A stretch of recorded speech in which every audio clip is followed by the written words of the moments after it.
बोलो सियावर रामचंद्र की जय। राम कथा के रस के तुम भक्त रासुमति धीर। आई सुवासन करिए प्रभु तेज पुंज कपिवीर। लखन सिया रामचंद्र की जय। कल का प्रसंग था कि भगवान राम ने सबसे पहले माता कैकेयी से भेंट की और अनेक प्रकार से उन्हें समझाया। विधाता के सिर पर दोष रख करके उन्हें संतुष्ट किया। सभी माताओं को भगवान राम ने भेंटा, सबको समझाया, सबको संतुष्ट किया और कहने लगे भगवान राम कि जो यह संसार है यह ईश्वर के अधीन है, इसलिए किसी को भी दोष नहीं देना चाहिए। फिर दोनों भाइयों ने ब्राह्मण की स्त्रियों और गुरु पत्नी के चरणों की वंदना की और आनंदित होकर उन सबने भगवान श्री राम को और लक्ष्मण जी को आशीर्वाद दिया। फिर दोनों भाइयों ने पैर पकड़कर सुमित्रा जी से भेंट की, उनकी गोद में बैठ गए, मानो किसी अत्यंत दरिद्र व्यक्ति को कोई खजाना मिल गया। फिर दोनों भाइयों ने कौशल्या जी के चरणों में प्रणाम किया। प्रेम के कारण उनके सारे अंग शिथिल पड़ गए। अत्यधिक स्नेह के कारण माता कौशल्या ने उनको हृदय से लगा लिया और नेत्रों से बहे हुए आंसुओं के जल से उन्हें नहला दिया।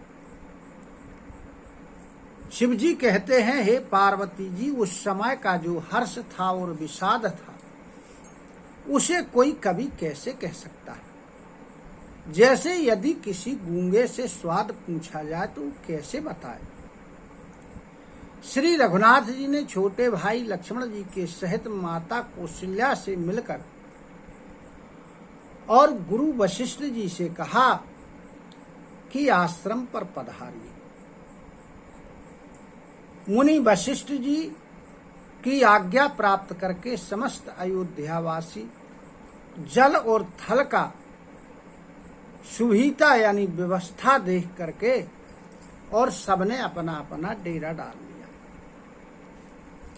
अब भगवान राम ने ब्राह्मणों को, मंत्रियों को, माताओं को और गुरुदेव आदि गिने चुने लोगों को अपने साथ में लिया और भरत जी, लक्ष्मण जी के सहित श्री रघुनाथ जी अपने पवित्र आश्रम के लिए चल दिए।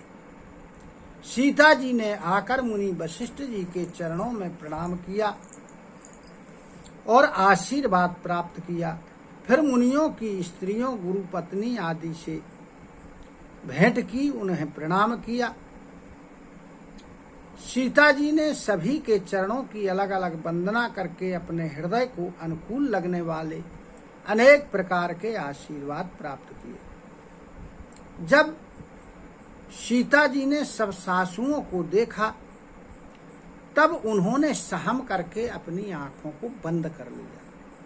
क्यों कर लिया? क्योंकि सासें जो थीं वो विधवा के वेश में थी और जब सीता जी चली थीं तब उन्हें सुहाग के वेश में देखा था, इसलिए वो सहम करके सीता जी ने अपनी आंखों को बंद कर लिया। उन्हें ऐसा प्रतीत हुआ मानो राज सिंघनियां किसी बधिक के बस में पड़ गईं। मन में सोचने लगी सीता जी की विधाता ने यह क्या कर डाला। उन्होंने भी सीता जी को देखकर बड़ा दुख प्राप्त किया और लेकिन मन में विचार किया कि जो कुछ देव सहावे वह सब सहना ही पड़ता है।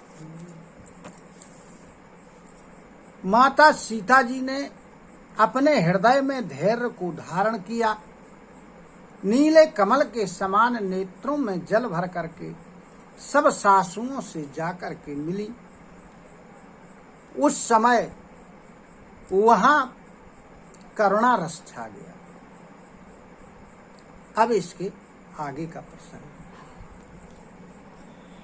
लागी लागी पग सवनि सिय, भेंटते अति अनुराग, हृदय असी सही प्रेम बस, रही हहु भरी सुहाग, लखन सिया रामचंद्र की जय। सीता जी ने सबके पैरों में लग लग करके सबको प्रणाम किया, सबसे मिली। सब सासुओं ने स्नेह बस हृदय से उन्हें आशीर्वाद दिया कि तुम सदा सौभाग्यवती रहो। बिकलो स्नेह सिय सब रानी, बैठन सवाही कहो गुरु ज्ञानी। कही जगो गति मायक मुनि नाथा, कहे कछुको परमारथ गाथा। अब सीता जी के सहित सभी रानियां प्रेम के कारण बड़ी व्याकुल हैं। तब गुरु वशिष्ठ जी ने सबको बैठने का आदेश दिया और मुनि वशिष्ठ जी ने इस संसार को माया रूपी कहकर के कि यह जो संसार है यह सब माया का है, इसमें कुछ स्थिर नहीं है, सब गतिशील है, नष्ट होने वाला है। ऐसा कहकर गुरु वशिष्ठ जी ने अनेक परमार्थ की कथाएं सुनाई। नृप करो सुरपुर गबनु सुनावा, सुनि रघुनाथ दुसह दुख पावा। मरनो हेतु निज नेहु विचारी, भे अति बेकालो धीर धुर धारी। अब मुनि वशिष्ठ जी ने राजा दशरथ जी की मृत्यु का समाचार भगवान राम को सुनाया। अब जब रघुनाथ ने यह समाचार सुना तो उन्हें बड़ा दुख प्राप्त हुआ और भगवान राम ने सोचा कि पिताजी की मृत्यु का कारण मैं बना, इसलिए धैर्य की धुरी को धारण करने वाले श्री रघुनाथ जी और बड़े व्याकुल हो गए। कुल से कठोर सुनत कटुबानी, बिलपत लखानो सिय सब रानी। शोक विकल अति सकल समाजू, मानहु राजू अकाजो आजू। अब ऐसी वज्र के समान कठोर वाणी को जब सबने सुना तो लक्ष्मण जी, सीता जी और सभी रानियां विलाप करने लगी। सारा जो समाज था अयोध्या का सब शोक से व्याकुल हो गया और वहां ऐसा लगने लगा जैसे राजा दशरथ जी की मृत्यु आज ही हुई। मुनिवर बहुरी राम समझाए, सहित समाज सु सरित नहाए। व्रतु निरंबुते ही दिन प्रभु कीन्हा, मुनि हूँ कहें जलु काहू न लीना। फिर वशिष्ठ जी ने फिर से बहुत प्रकार से श्री रामचंद्र जी को समझाया। तब भगवान राम ने सारे समाज के साथ और मंदाकिनी गंगा जी में स्नान किया और उस दिन प्रभु श्री रामचंद्र जी बिना अन्न जल के ही रहे, यानी उन्होंने निर्जल व्रत किया। और मुनि ने भी कहा, मुनि के कहने के बाद भी सारे अयोध्या के समाज में से किसी ने भी जल ग्रहण नहीं किया। भोर भय रघुनंद नहीं, जो मुनि आयो सो दीन, श्रद्धा भगति समेत प्रभु, सो सबु सादरु कीन, लखन सिय रामचंद्र की जय। अब दूसरे दिन प्रातः काल मुनि वशिष्ठ जी ने जो जो निर्देश, जो जो आज्ञा भगवान श्री रामचंद्र जी को दी, वो भगवान श्री रामचंद्र जी ने श्रद्धा भक्ति और आदर के साथ सब कुछ किया। करी पितु क्रिया वेद जसी बरौनी, भे पुनीत पातक तम तरौनी, जासु नाम पावक अघतूला, सुमिरत सकलो सुमंगल मूला। अब जो पिता की क्रिया जैसी वेदों में बखानी गई, उस प्रकार से किया और भगवान राम ने जो पापों को नष्ट करने वाले स्वयं है, वे स्वयं पवित्र हुए, जिनका नाम पाप रूपी रुई के लिए अग्नि के समान है, जिनके स्मरण करने मात्र से सब शुभ मंगल होते। शुद्धे शुभयऊ साधु सम्मतो असु, तीरथ आवाहन सुर सरी जसो, शुद्ध भय दोई वासर बीते, बोले गुरु सन राम प्रीते। नित्य शुद्ध रहने वाले भगवान श्री रामचंद्र जी शुद्ध हुए। साधुओं की ऐसी सम्मति है कि उनका शुद्ध होना वैसे ही है जैसे तीर्थों के आवाहन से गंगा जी शुद्ध होते। इसी प्रकार जो भगवान राम हैं वो सच्चिदानंद स्वरूप है और ये हमेशा शुद्ध रहने वाले। उनके संसर्ग से सभी कुछ शुद्ध हो जाता है, कर्म शुद्ध हो जाते हैं। इस प्रकार भगवान राम शुद्ध हुए।